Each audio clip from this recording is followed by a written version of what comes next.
moon and back and across the Milky Way. It's Cosmic Talk with Chris Natalini and Mick Michael.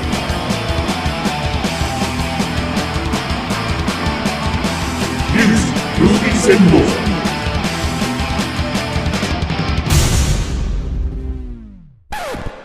Hello, everyone, and welcome to Cosmic Talk. This is Season 1, Episode 5. I am here with Chris Natalini. What's going on? And I am Mick Michaels. Welcome back, everyone, to another show. How are you, Chris? I'm doing good, man. I am doing awesome. How about yourself? Doing fabulous, man. Fabulous. We're rolling right along. Episode 5. Yeah, Daddy. Limited series. I mean, we're like big time. You got your full shows, you got your limited shows, we got our times off. I mean, come on, stop. Where's the Jets? Huh? Can somebody get me some new soda, please? I'm out here. Telling you, man, it's a very cool thing. It's a very cool thing. And, you know, we're moving right along, man. We're no stopping. Just rolling right through this year. We didn't even take a break. We just kept on going this year. Yeah, we didn't even take a break. I'm not sure how smart that is, especially at our age, but we'll see what happens. You know, it's summer break. Yeah, all of a sudden you just fall on your face and then you go, hey, maybe I'll take a break. Because I'm not moving from this spot for a while. Oh, man, it's crazy. But no, it's good. Listen, you know, we've always said it. It's good to stay busy. It keeps your mind going, keeps the body going, keeps the spirit alive. Because, man, I'll tell you, it's easy to kind of fall prey to the other thing. And we've talked about this before on the other show, but, I mean, guys our age, most guys have already checked out. I'm not making it up, and I'm not taking shots. You know, I struggle. You're not saying anything, it's not. I struggle every day with the idea of just giving up. You know what? I start to understand exactly why they're doing it. I say to my wife, I go, now I understand why everybody doesn't do anything. Why they say, you know what, give me that second piece of cake. I totally get it. I really do. I get Totally it. get it. Totally get Totally it. So understand. every day it's a struggle to say, you know, okay, I'm going to keep going. So having some things to do, keeping busy. These shows, you know, they're getting goofy at times, but that's okay because I'm goofy most of the time, so it balances it out. But it does make you think a little bit. Like I said, it keeps your mind going, keeps your spirit up. So I'm excited about it. It is a lot of work. Yeah, it is a lot of work. But it is, but you know, anything creative that you kind of can take your mind, you know, I mean, for guys like us too, like we're 9-to-5 guys, each of us are in bands, and you know, at least we have that creative outlet, right? Like you and I sit and talk for an hour or two, you know, once a week, and you know, so we can come home and clock out from work, and this is kind of like our decompression in a way. You know, we get to talk about things and maybe it's on our mind, or, you know, share some stories and some experiences, have a few laughs. And, you know, being creative and having that creative outlet, I think is a great thing to have. Oh, I think so, too. When I brought this idea up to you about, like, say, just a random type of podcast, part of it was curiosity because I'm like, I've listened to things and guys are just talking. And it could be like 12 topics in the, say, the hour or whatever, you know, whatever length of their show is. It's just like regular conversation. I'm saying to myself, like, this is just like listening to somebody's conversation. You know what I mean? And it's like, well, if they could do it, why can't we do it? Like, you know, true, I mean, because sometimes the theme sometimes gets so thick on the cosmic voice because of what we're talking about. I mean, because it is so close to our hearts. We're involved in it.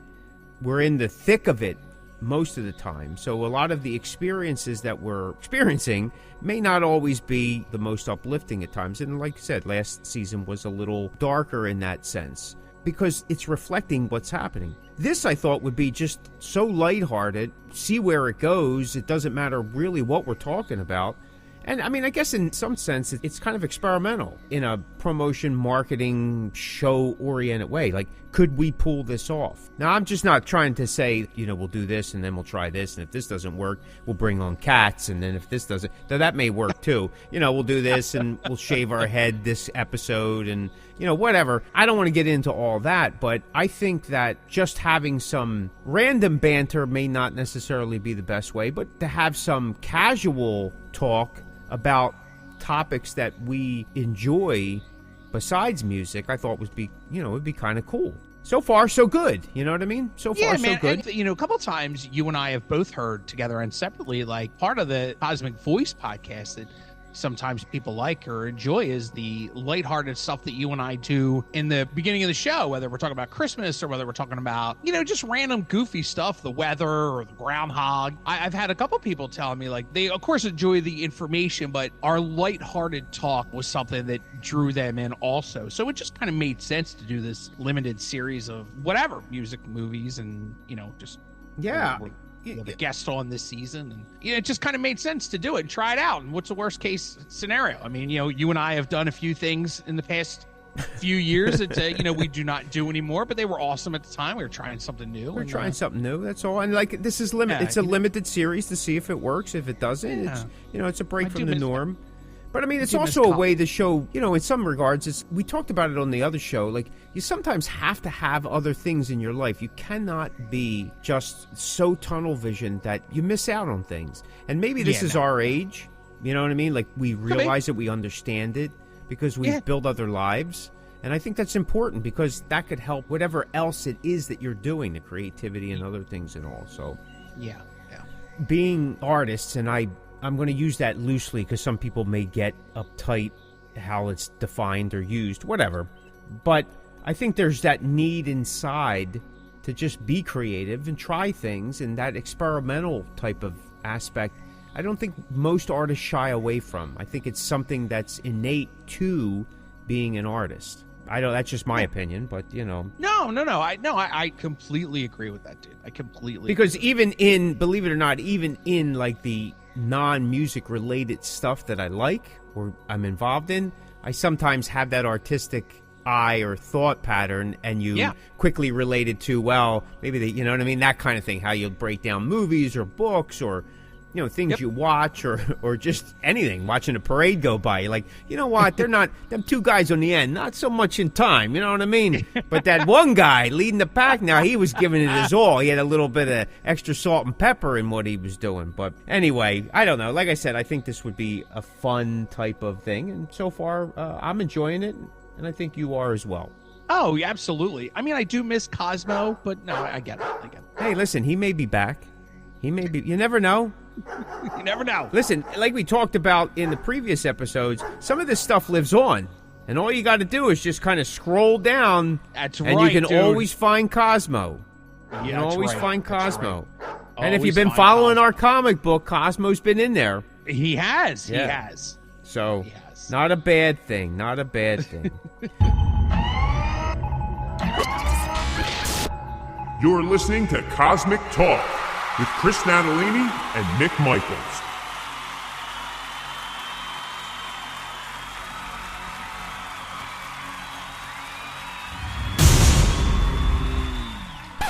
All right, so let's get to what we're going to talk about in this show. We're going to talk about music movies. Movies that somehow center around music. Yes. Boy, that's a stretch.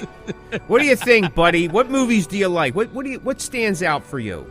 Listen, my all-time favorite rock-oriented movie was silly, great music, was Airheads. I saw Airheads in the theater. I know Rip Magazine at the time was a huge thing, and they, with Blonde Friend, I think his name was, like, he had a little hand in it. It was with Brendan Fraser, Adam Sandler, and Steve Buscemi. They were the Lone Rangers, which was hilarious. And I'm a big Brendan Fraser guy. I love Brendan Fraser. I always have. And Airheads was just a great movie, a great soundtrack, so much fun. When we were younger and you would see guys like us, hard rock, heavy metal dudes, be represented, we always look like they always kind of made us look right? Like it just wasn't. And even though Airheads, those guys were kind of airheadish, of course, the name, but there was like something about them, right? Like they encompassed that hard rock, heavy metal attitude, but they didn't have a horrible bone in their body. Like they were sweet dudes, and they just, to me, they were just so relatable. Like all they wanted to do was get their stuff played on the air, and they end up taking the radio station captive, and I'm not going to give the whole breakdown of the movie, but what I liked about them the most was they were just three nice dudes, and they were just trying to make it big. They didn't come across as stupid, as rock or heavy metal guys have been presented in the past, whether it be through the media or through, heavy metal parking lot. Like as good as that movie was, like it was just so silly. It just made us look so dumb. And I enjoyed Airheads. It's one of my all-time favorites. I would love to say I watch it every time it's on, but it's never on. But if I ever see it, if I'm scrolling through, some streaming service and it's on, I will watch it because I just love that movie. Speaking of making heavy metal people look stupid, the decline of Western civilization, the metal years, I remember, I can't wait. I want to see this movie. And I remember as a kid, somebody got it on VHS and we all piled around. I mean, there was like 15, 16, 17 of us in the living room watching it. We were all pumped about it because it was like going to depict our lives at that point. And I'm like, even then I was like, man, these people are dumb. Like, what's... Yeah, dude. What's... They literally took... And, and I don't want to... I don't want to call anybody names, but it's almost like they took the strangest, weirdest people and put them in front of a camera and said, hey, I don't know, like it was just such a bad representation of who we are. And the people that were in that movie were so silly. And even the bands at the time, I'm like, is this a commercial for some of these bands? Because I think half those bands never amounted to anything. Like they probably never even made off the Sunset Strip, most of them. It's actually 3 movies. Right. Just like during COVID, I wound up watching them. That one, the depiction of the scene, of the audience, of the listeners, was really, like, off-putting. And you're looking at it like... But then I thought about it. It's like, here you go. You give these young people a possibility. And they think that, hey, this is the ticket to stardom. So they were trying to be over the top as best as they could. Like, and to demonstrate how much they loved it and all. And again, I guess that was cool. I guess maybe that's what they wanted. Like, the director, producer, as they were filming it. But even today, it just does not hold up in a sense, like saying, like, trying to support the scene. And like you said, too, a lot of the artists that were portrayed in there, it was so over the top that you're like, well, you're just painting even a goofier picture.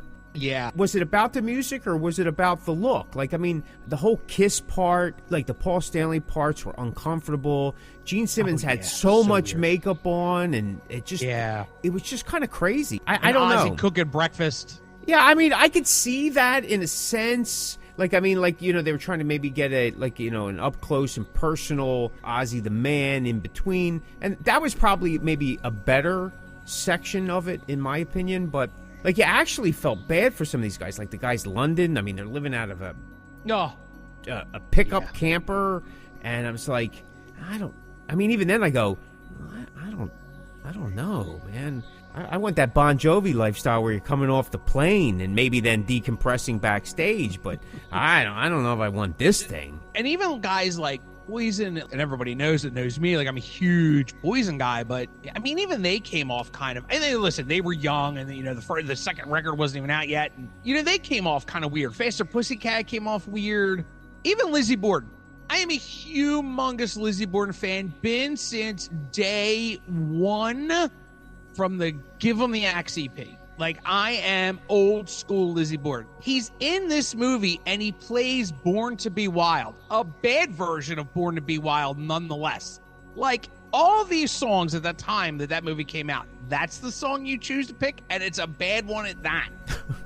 Like, come on, man. And then, of course, the most famous is Chris Holmes in the pool with his mom drunk, and that was just so sad because I was a huge Wasp guy, and as funny as it was then, being older, and even he's admitted that it was a huge mistake, and, it ruined his life. And I love that movie, but I hate that movie all in the same You don't leave that movie feeling uplifted. No, not at all. And I know I don't know if is that considered a music movie or is it a documentary? It kind of like falls in. I mean, yeah, they set it up like a documentary because of the way they're talking to people, but I don't know. It's a little different because it's kind of like profiles, right? You're just talking to people, and some of the stuff didn't even relate. No. Like, I mean, like I said, some of the lines were they were doing their shtick, trying to get a rise, that it just made them look even goofier, I guess. I don't know. But then again, listen, what year did that come out? 87? 88? I mean, it was... That probably... Yeah, something like that. Yeah, I mean, it was the height of metal cheese at that point. MTV, the 80s, it is what it is. Yeah. You know, I like The Rocker with the guy from The Office. That's actually, now I haven't seen it in a couple years, but I wasn't really aware of it, and I came across it, and I was like, hey, this is kind of cool. Like, I mean, is it one of those movies that I'll go back to 100 times? Probably not. If I ever see it, like, on Flicks or something like that, like, I'll watch it, you know, again. But it was kind of like I didn't expect it, especially from that guy, right? You know, he was a drummer, and he's trying to put the band together, you know, like kind of like our story. You know what I mean? Yeah, really, and, right? It's you an know, autobiography. And, you know, that kind of thing. I mean, actually, thinking back at it, it's kind of like almost like a rewrite of, like, School of Rock. Yep. Which, yeah. you know, I actually found that I liked it. And I was not a fan of Jack Black. I just can't stand that over-the-top, same shtick acting all the time. Yeah, and he still does it today, but I'm a little bit more appreciative of it. I never was a huge fan of Tenacious D. Yeah, me neither, dude. You know what I mean? I just didn't get all that. I mean, phenomenal players, incredible singers. I just never got into that jokey type of stuff. I'm with you. But I really liked School of Rock, and like I kind of became a fan of his afterwards. So, not a huge fan. I didn't all of a sudden go buy Tenacious D stuff. I still don't get the whole thing, but more power to you, baby. But I was like, this is a really good film. And I think it was at a time, too, it was helping a lot of the classic rock come back into the fold, like into the forefront of people's thinking.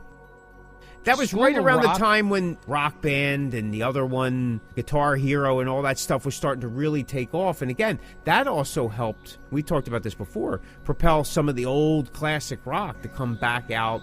Yeah. And like people were like, oh my God, AC/DC, and you know, so on and so forth. But yeah, that's kind of a cool one.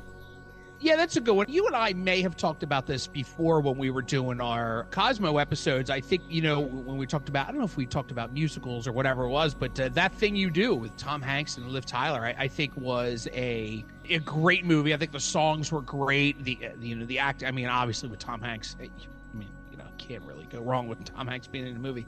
There was just something about that movie I really enjoyed. I thought it was a very sweet story, kind of sad, but, you know, I think it really kind of represented that time of pushing these acts and these people and, you know, these one-hit wonders and pushing them out on stage and playing fairgrounds and carnivals. And I felt like it really, and obviously I wasn't in the industry at that time, but when I watched the movie, I kind of felt like that was probably close to what it really was like. I don't know. It was just a sweet movie. I really enjoyed it. Just everybody in it. I thought it was a great, and it has a great soundtrack, of course. Yeah. I mean, some of the biopics, I mean, especially some of the ones that have been coming out in recent years, I kind of like some of them. Some of them are maybe a little over the top. Like, I mean, I enjoyed the Elvis one. I was kind of bummed out. Oh, yeah, that was a good one. That it was a lot of, I mean, I don't even, like, some of it was made up. Or it was, things were coupled together or combined together to kind of create one thing. That kind of bummed me out a little bit. Now, maybe that's what they needed to do because there was so many other versions done over the years. It was engaging, did make you think about how isolated, you know, musicians, especially at that level, become. And we never truly understand what they're going through. Now, it's easy to say today, oh, he was a drug user and, you know, he got heavy set and so on and so forth and whatever. But if you're not doing it, you don't understand. Who are we to judge? Do you know what I mean? Yeah. It's kind of a sad ending. I mean, you know what the outcome is, but there was some things in it, you know, that were entertaining. They were definitely engaging. I mean, like the Freddie Mercury story, that was kind of cool. Again, some of that was kind of taken out of context and kind of sensationalized a little bit, but I get it because he was an over-the-top type of character, phenomenal singer-songwriter, guy who struggled with his own ability to feel that he was worthy enough. I mean, so there's some interest in there. The Elton John one, you know what, I'm not into biopics that then, about artists' life that then become musicals at the same time. Right. And I get what they're doing. They're creating this element, but at the same time, I think it was, I don't know. I'd rather have the story. And I just recently watched Spinning Gold, the story of Casablanca Records. Oh, yeah, okay. I thought I was going to say I knew that sound. I liked it in the beginning, and then I kind of lost it in the middle. It kind of just went like a little off the rails a little bit. Then it brought itself back, and I feel that good too.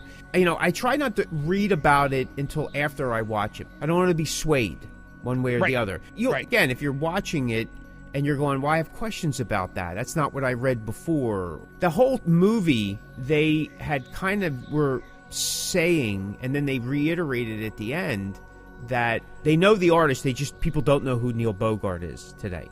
Right, and, right. I mean, I guess in my world, I always knew who Neil Bogart was. Like, even as a young kid, I was aware of who he was and how instrumental he was in terms of that record company, and because I was a huge Kiss fan. Yeah, right. So right. I guess you are definitely talking, because he did pass away in, 82, 81, 82, 83, something like that. Something like so that. Yeah. You're talking 40 plus years. So I guess, people don't know who he is, but very interesting movie in terms of some things that I thought were different. It depends, I guess, who's telling them. The movie was done by his son, directed, written. Then I read about it afterwards, and he says, everything's true, even the made up parts. And I was like, well, how do you take that then? Right?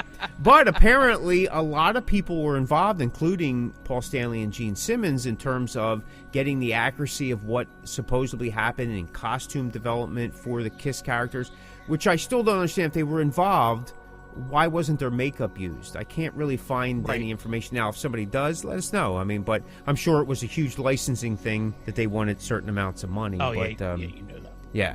And if you're going to talk biops, of course, you got to talk Walk the Line. I mean, the Johnny Cash thing. And I'll tell you what, that one I liked hands down. Like, I mean, that was an award-winning movie to begin with, but top to bottom, it had everything. And again, I liked Johnny Cash. I was never a huge Johnny Cash fan. My family was more into the Beatles and things like that, so country and stuff like that wasn't necessarily our thing, but we were completely aware of who he was. So I had an appreciation for that. Like I said before, like, we knew who Elvis was, of course, but we weren't huge Elvis fans. I have more of an appreciation and became a bigger fan of Elvis the older I got. And I started saying, man, this guy's, and the body of work, like the Beatles, if they weren't playing someplace, they were always in the studio. Oh, yeah. I mean, constantly. Yeah. It's just amazing, the amount of work. But that's something else. That's for another show and another episode. That was an inspiring tale. Like, you left that movie feeling pretty good. Oh, yeah.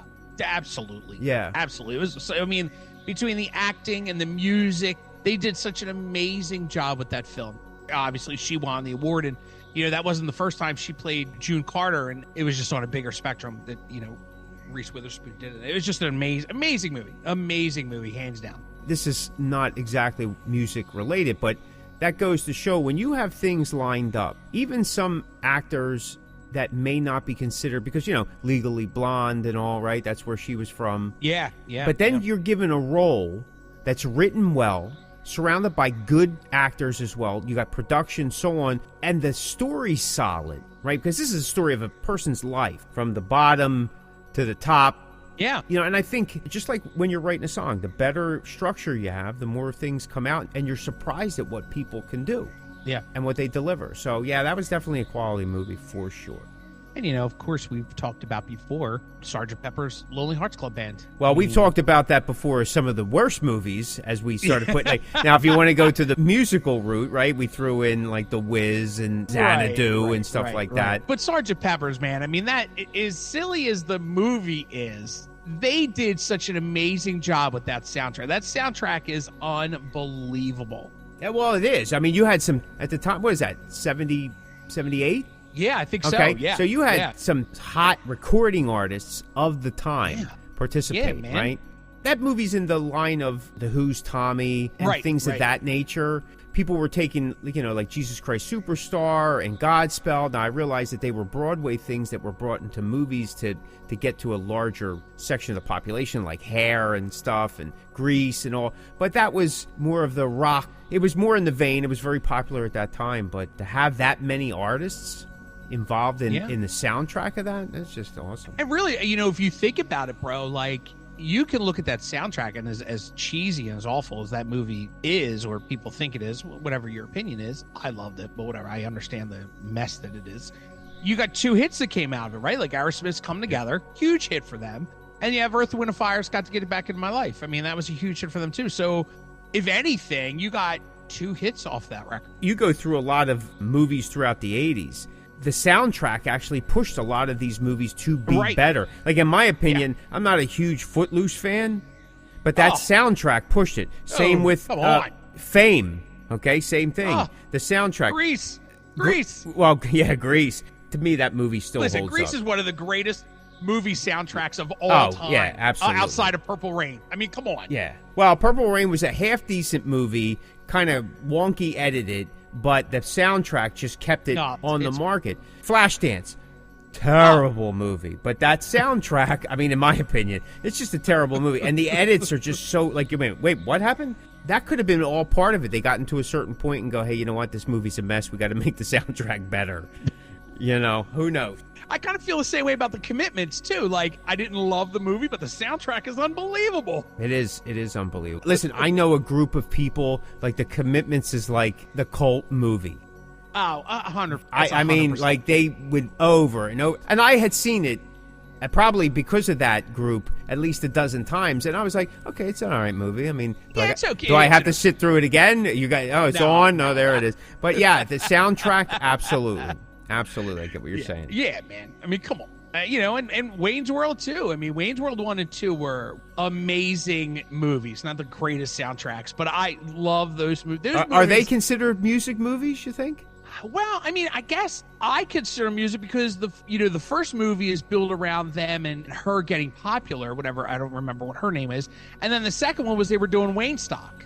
So, yeah, I mean, I guess you're right. I mean, it's a gray area, sure. But when I think of rock movies, I think of Wayne's World. I mean, two metalheads or hard rock fans, whatever. And I mean, when I think of music movies, I think of Wayne's World. I mean, they were just brilliant. I still watch them and still laugh as hard today as I did then when it first came out. I'll be honest with you, haven't seen them in years. I mean, really. Now, I may have to dig them out just to... I know I liked the first one because I remember seeing it in the theater. Second one I didn't care for as much, so I'm drawing blanks on part of that, but that first one was pretty cool. Hey, man, didn't you and I, when we had our downing passes, did we walk by security going, VIP? Oh, yeah. Oh, yeah. I'm I'm pointing at it like this. I actually even went up to the guy and I go, do I really need to take the back off of this and stick it on? He goes, what are you talking about? And I go, I really don't want to ruin this. He goes, you got to wear it. I go, can't I just kind of flash it to you? And he goes, no, you have to put it on. So I was like, all right. Anytime I have a pass, I do that. And I always think of Wayne's World. Just here you go. Just walking through a crowd. Look at this. Your badge. Look at this. Love it. Oh, Look at this. Look at this. Listen, I think we could go on forever. There is a lot of movies that, you know, I mean, any other movies you want to add real quick before we... we could go on forever, bro. We could go on forever, but because of time, no, I'm good right now. I think I mentioned all the ones that are some of my favorites. Hey, if you like that episode, check out some of our other episodes at www.thecosmicvoice.com. Step into the Cosmic Verse and talk it up with us. Thanks so much for listening. This is Cosmic Talk.